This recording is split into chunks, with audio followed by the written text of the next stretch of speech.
At 6 after a messy Monday on the roads, we've got to focus on a frigid night tonight, but warmer days are coming into view. Slick roads and crashes, annoyances for you, but not for some. This kind of weather is perfect for business. There have been like a lot of crime, like break-in of the car. Thieves still want your cars or what's in them, but a new crime alert about another new trend. Got a little out of control. A debt that isn't yours or you paid off years ago comes haunting. It wasn't my debt, no ma'am. News 4 investigates the phenomenon putting freezes on finances. Getting these pups ready for their homes. The St. Louisan tasked with a rough job. People and pets are better together. Live from the KMOV Broadcast Center. This is News 4 at 6, watching out for you. Drive home tonight, much more clear than the commute this morning. Here's a live look at the road conditions tonight. You can still see a little bit of the snowpack there on those roads. But what we've seen, highways and interstates seem to be completely clear. So now the concern is these side streets and if any more weather is coming our way, especially with these really cold temperatures. Yeah, First Alert Chief Meteorologist Steve Templeton is following what happens next for us, Steve. You know, those side streets in St. Louis, that ice isn't going anywhere unless it's treated, but we don't have any additional snow or sleet or any freezing rain. Down to the south, it's a different story. This is going to miss St. Louis, but it is snow and sleet, hammering Reynolds and Iron counties with most of it near and just south of Farmington, and it's lighting up blue in part because there's a lot of sleet in there, but also there's some bursts where it's coming down pretty heavy. Here's Ironton. You got an inch of sleet. Sleet are those little ice pellets. An inch of it is quite a bit. The heaviest is actually just south of Farmington, down 67, but some of the sleet and snow will clip you at times, but it's down to the south and staying out of St. Louis where we'll be dry. So winter weather advisories are south like Farmington till 3 a.m. Winter storm warning until 3 a.m. for Reynolds and Iron because that's where it's going to be heavier. Trace to 2 inches of snow and sleet, nothing to a half an inch in the advisory area. It's cold and dry in St. Louis. We're at 19. Kirkwood is at 17. So like I said, if there's any areas of ice that haven't been treated, it's still ice because these temperatures are staying well below freezing. Cold and dry. The snow and sleet stays to the south this evening.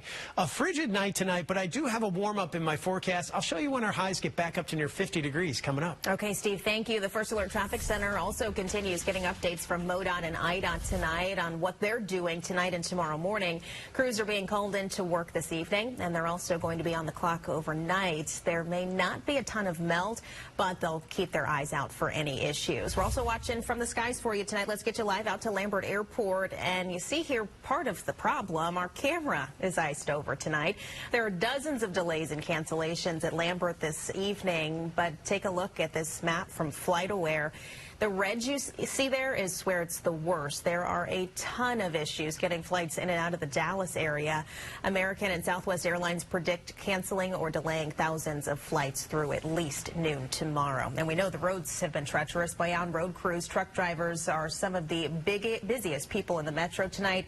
Tow truck drivers retrieving cars that flew off the road on the slick roads last night and today. And most all those cars are going to have to go to the body shop at some point. And as News 4's Russell Kinsall explains, if you're in this boat, don't expect a quick fix. Right now, I'm standing along I-6440. That's the Jefferson overpass behind me. You can tell the evening commute is very light because a lot of people stayed home. That means they avoided the risk of having an accident. But not everybody was that lucky, including Elsa Avila. It happened too fast. I don't really know what happened, but I started like spinning around and I lost control really quickly of the wheel. Elsa Avila's car was crunched when she slid on I-170 and slammed into the concrete barrier.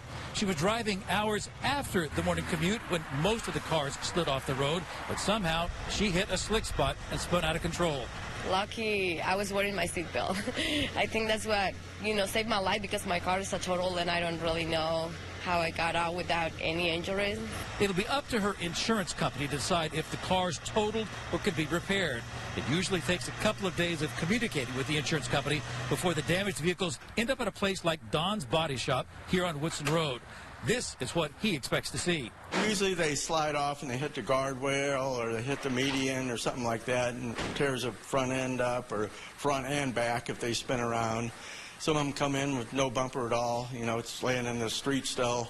Owner Dennis Carroll needs crash victims to know that wherever your car goes for repairs, supply chain problems are slowing the repair process. Have lots of patience because it does take time. It could take anywhere from maybe just a couple days to a couple months in some cases. So now tow truck drivers are hoping to get some sleep after running nearly nonstop since yesterday. Now it's up to the body shops to deal with those cars that are the latest victims of this round of winter weather. In Midtown, Russell Kinsell, News 4. And News 4 has it covered. News 4 will continue monitoring everything for you tonight, so make sure you have got the KMOV weather app downloaded and push alerts turned on so you get the first alert from News 4. Only News 4 continues following and asking questions about what's being done to stop a metro-wide crime spike. Behind much of this crime, in fact, is children. And one type of crime we've been getting more reports of has really rattled a portion of South City. Yeah, city police are trying to find those connected to ATM holdups in the St. Louis Hills and Southampton areas. News 4's Alex Gall talks to neighbors there as they brainstorm ideas for crime-fighting solutions. These are the two ATMs that police say were robbed at gunpoint here on Hampton at this Bank of America. Now they're investigating whether the same suspects were responsible for both robberies. Karen Adams is on a routine grocery run Monday afternoon in the St. Louis Hills neighborhood. When I'm walking, I just know to look and stay on alert, look around. Like many, she's concerned over crime rates in St. Louis City, but some recent robberies across the street are hitting close to home. There have been like a lot of crime, like break-ins of the cars. Two different cars were held up at this bank, first last Monday night and again Saturday night. One had their windshield shot at. It's got a little out of control. Both times, police say it was a three-person team, but they don't know yet if they were the same three people. They wore face coverings, hiding their faces from security cameras. It's shocking. It's the same story just down the street at Kings Highway Shopping Center, where another victim was held up at another ATM last Monday evening. These crimes are something the local neighborhood association is working to combat. A program that would run during the evening hours when we're all asleep to keep to patrol the area. Tom Benet cites a pilot program for directed patrols in the area. They are taking cues from other neighborhoods like the Central West End, creating special business districts to increase security. We're a tight-knit community. Everybody tries to look out for each other and help. It's not free, though. Residents and businesses would pay taxes to fund the service, and voters would have to approve its creation. Metro Police declined our request for an interview, but they are still investigating to find out who the suspects are. In St. Louis, I'm Alex Gall, News 4. And we are working to learn more, to gather more information about these ATM robberies. Tonight on News 4 at 10, you're going to hear from one of the victims and his memory of the holdup and the bullet that buzzed right past him. All new at 6, the city of St. Louis may soon pay more than $5 million to dozens of people over the 2017 protests in downtown. This is all tied to a class action lawsuit. 84 people were arrested following the acquittal of former St. Louis officer Jason Stockley. The judgment is still being settled on, but if it goes through, it would bring the total payout for actions by city police that night to more than $10 million.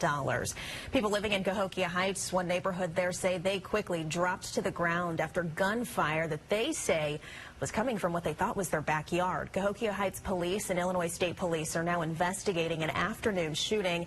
This happened on Falling Springs Road and Jerome Lane. One neighbor told News 4 her son was in online classes at the time. When they heard those gunshots, both of them went ducking for cover. An update tonight on the fire at Bob Kramer's Marionettes earlier this month. We now know the victim who was killed was Bob Kramer. The Central West End business was destroyed. All of Kramer's puppets are also now gone, which were handmade by him and his partner Douglas Doug Fletch. Fletch was taken to the hospital with smoke inhalation the night of the fire, but his injuries were not life-threatening. News 4 had featured this historic business on our segment St. Louis Proud, where Kramer talked about his lifelong passion. When I was 5, I made my first marionette, and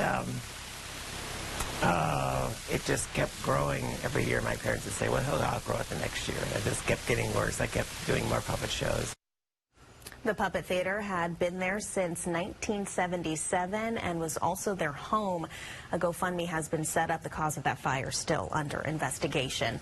The Special Committee on Homeland Security here in Missouri looked at a bill today. This is to make a law for the use of an unmanned aircraft. This would apply when you operate an unmanned aircraft below an altitude of 300 feet of a prison facility, or if a person uses an unmanned aircraft to deliver a controlled substance or object that may be used to harm someone. The $90 million mixed-use apartment complex is now open. We're talking about Expo at Forest Park. It has 287 luxury apartments, and it's located near Forest Park Parkway in DeBolivar. It offers studios and 1- and 2-bedroom units. The ground floor retail in the north building is yet to open at this point, and the plan is to have a grocery store in that space and a tap room. The apartments are also in a prime spot for transit and, of course, Forest Park. All right, so how much does it cost? A studio apartment will run you at least $1,400 a month. 1-bedrooms are closer to $1,700, and 2 bedrooms jump to $2,700 a month. They are starting their journey to become service dogs, and these employees, they got the rough job of training them. It's official. The Cardinals have a new play-by-play announcer. The details on the homecoming coming up in sports. Snow and sleet south of St. Louis. We're cold and dry. A frigid night tonight. I'll detail the chill you'll face in the morning and when we get back up to 50 degrees. And still coming 6:30, debt that is coming back from the dead. What you need to know so it doesn't impact your credit.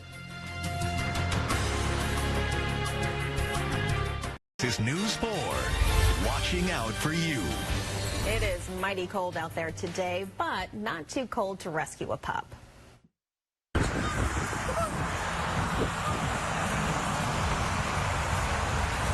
he bloated? You didn't run off. Thank you very much. Yeah. Really cute. Yeah. You said, I saw that Jeep. And I've heard about that. They knew how to get in that car where it was going to be warm. This is video from Stray Rescue of St. Louis. They were out helping cold, scared pets just like this one today.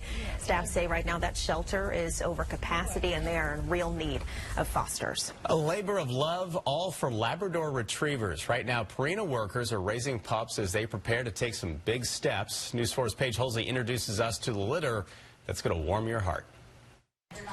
Poised, alert, and curious, these are not just any pups. When you think about when those 10 puppies go out into the world, you know, what they're going to do and the impact they make, it's incredible. They are starting their journey to become assistants or service dogs. People and pets are better together, and dogs can sometimes be the answer, you know. And these duo dogs are getting some help from Purina. Volunteers are raising these puppies. They're raised in a home. They're not raised in a kennel. Purina is sponsoring this litter and helping harness the positive impact of pets. Look at the puppy.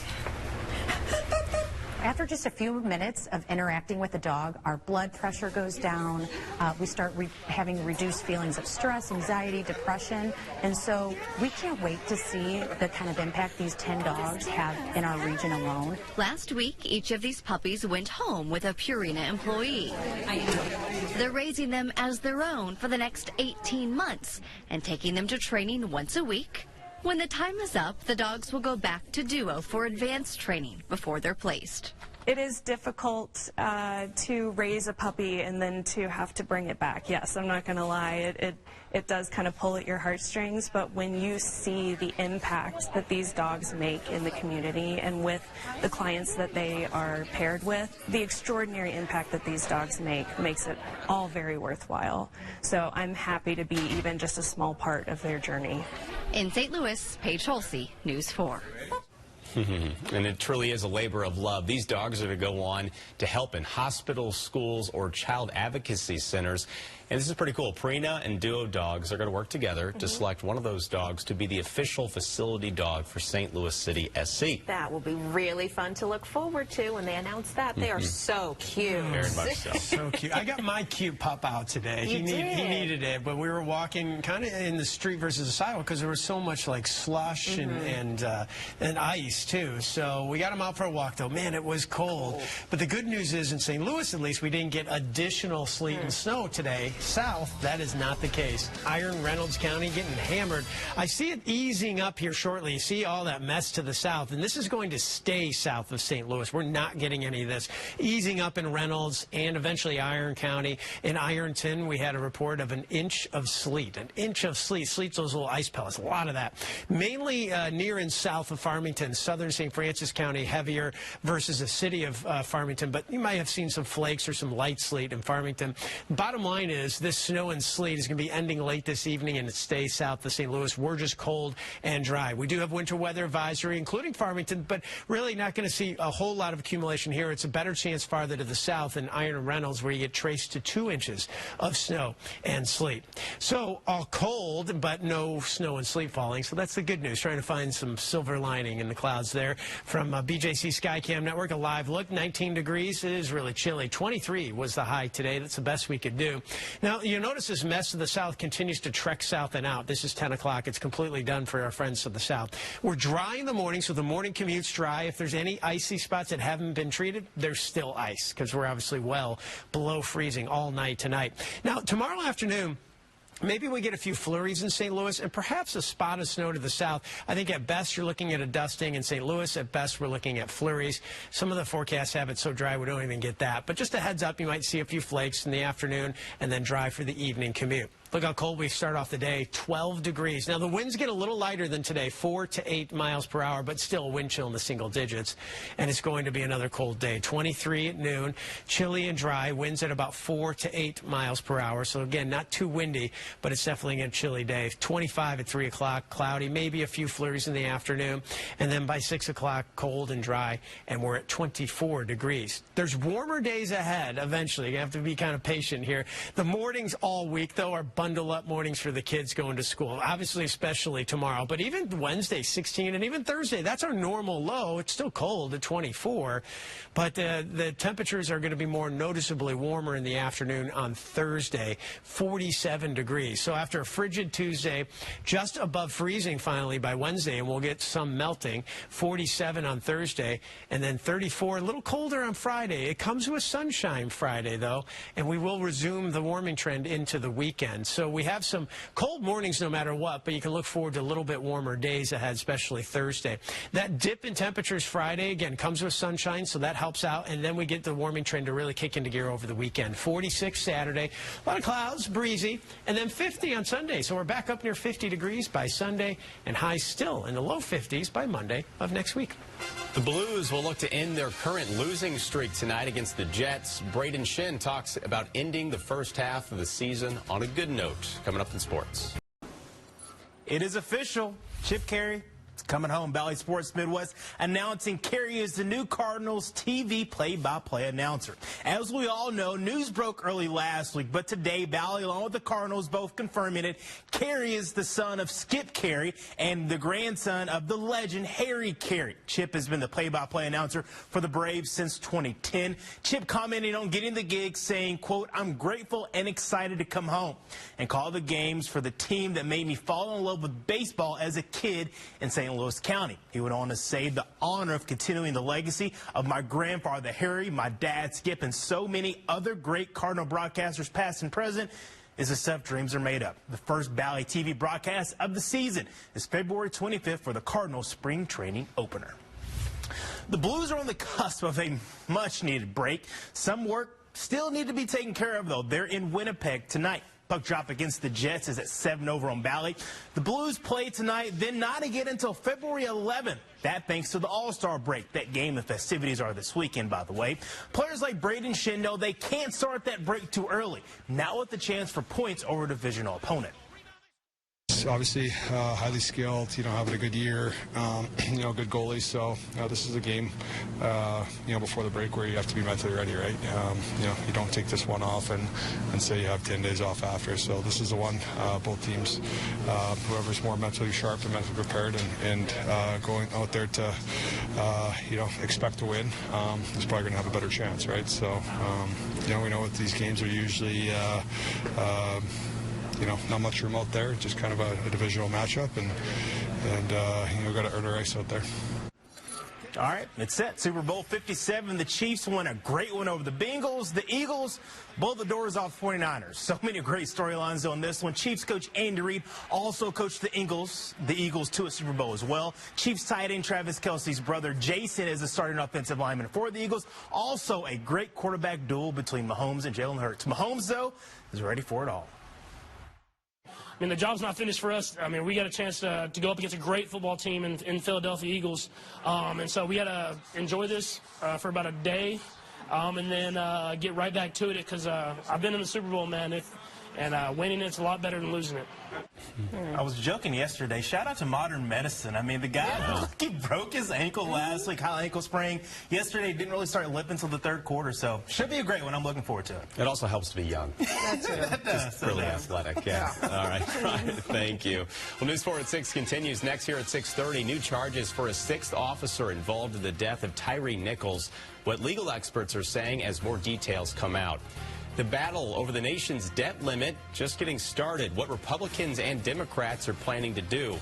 And hoping to avoid another meltdown, the FAA is announcing new rules with the goal to avoid another nationwide grounding. All that next at 6:30. Now at 6:30, get ready for borrowing costs to tick up even higher this year. The Federal Reserve is meeting this week for the first time in 2023, and economists say the Fed will likely raise interest rates again. If the Federal Reserve raises interest rates again Wednesday, it would be the 8th increase in a row, but economists predict a smaller increase than in the past, likely a quarter point.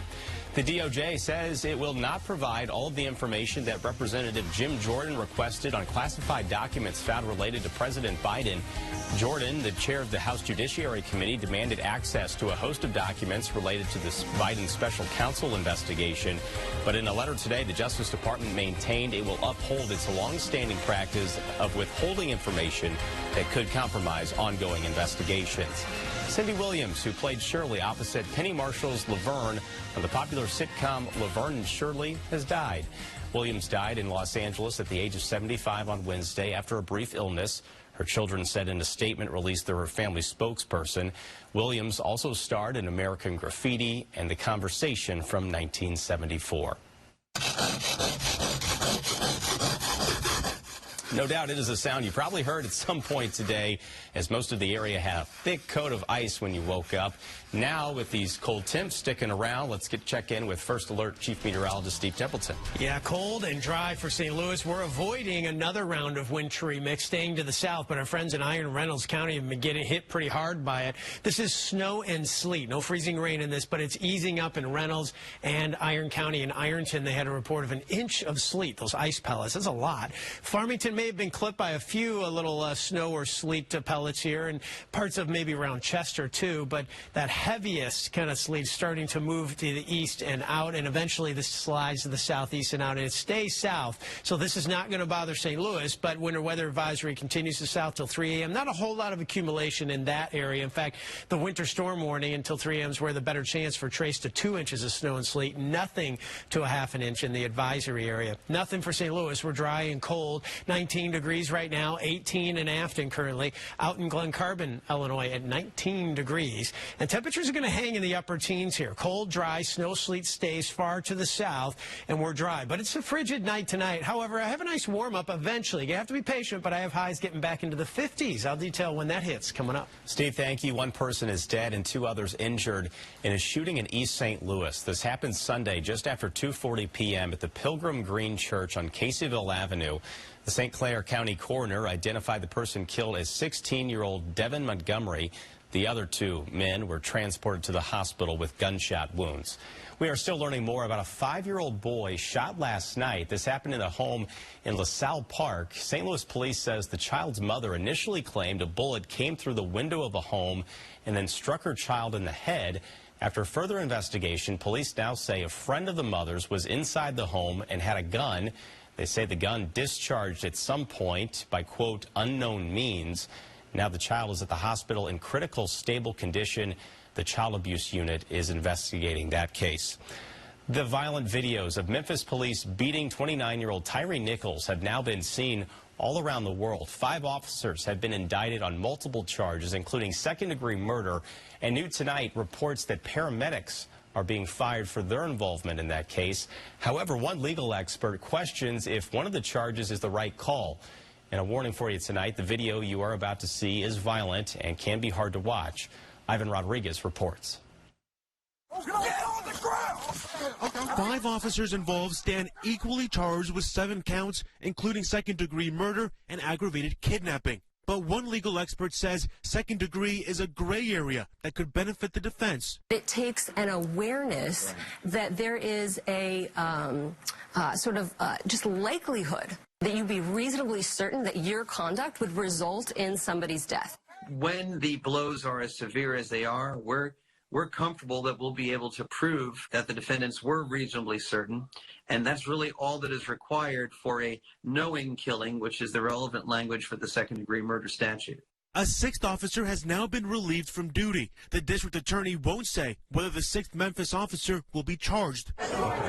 Nationally, there's bipartisan condemnation of the deadly encounter and a growing call for federal policing reform. I mean, it's just difficult to watch.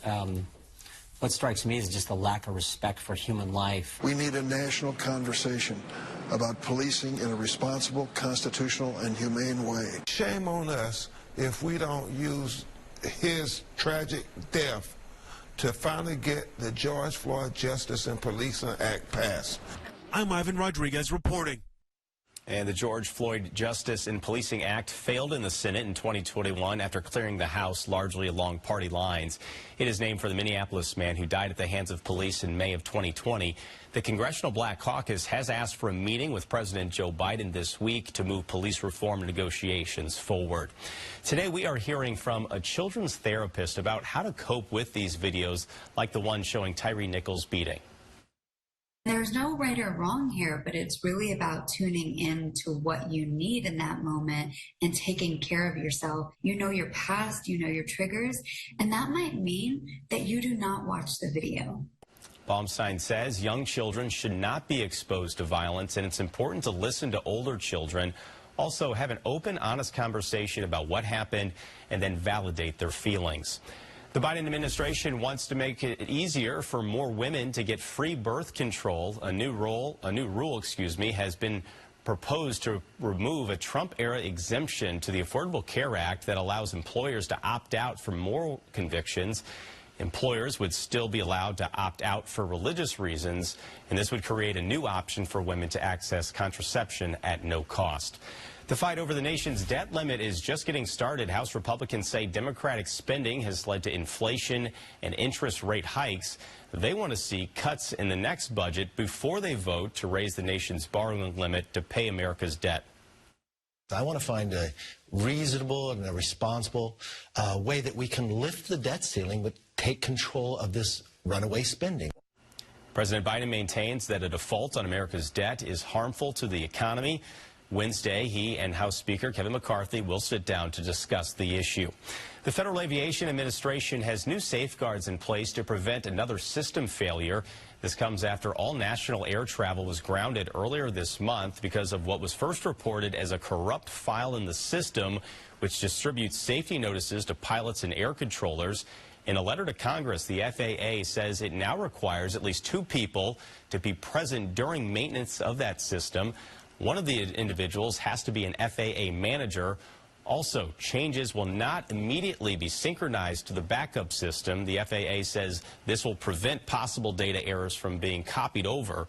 The agency confirmed last month's ground stop was caused by a contractor unintentionally deleting a file. U.S. officials are worried China could use its laws to pressure TikTok or its parent company ByteDance to hand over U.S. user data for intelligence or disinformation purposes. If you remember, just last week, Senator Josh Hawley of Missouri announced he is introducing a bill to ban the popular app in the U.S. And now the House Energy and Commerce Committee wants to hear from TikTok CEO himself, Shouzi Chu. He says set to testify before the panel in March. He's expected to answer questions about TikTok's privacy and data security practices, its impact on young users, and its relationship to the Chinese Communist Party. TikTok did not immediately respond to a request for comment. We are 2 months away from Cardinals opening day, but who's counting? When the team takes on Toronto on March 30th. And on game day, Ballpark Village will be filled with people attending the game and just wanting to be part of the action. And if you want to be part of the staff this coming season, well, tomorrow is your chance. Ballpark Village is hosting a hiring event for hospitality positions with immediate start dates. The job fair is tomorrow from 10 a.m. until 2 p.m. and then again from 4 to 7. You can stop by for an open interview at the Budweiser Brew House in Ballpark Village. The Chiefs are headed to the Super Bowl, and if you want to make the trip, it is going to cost you. A breakdown coming up.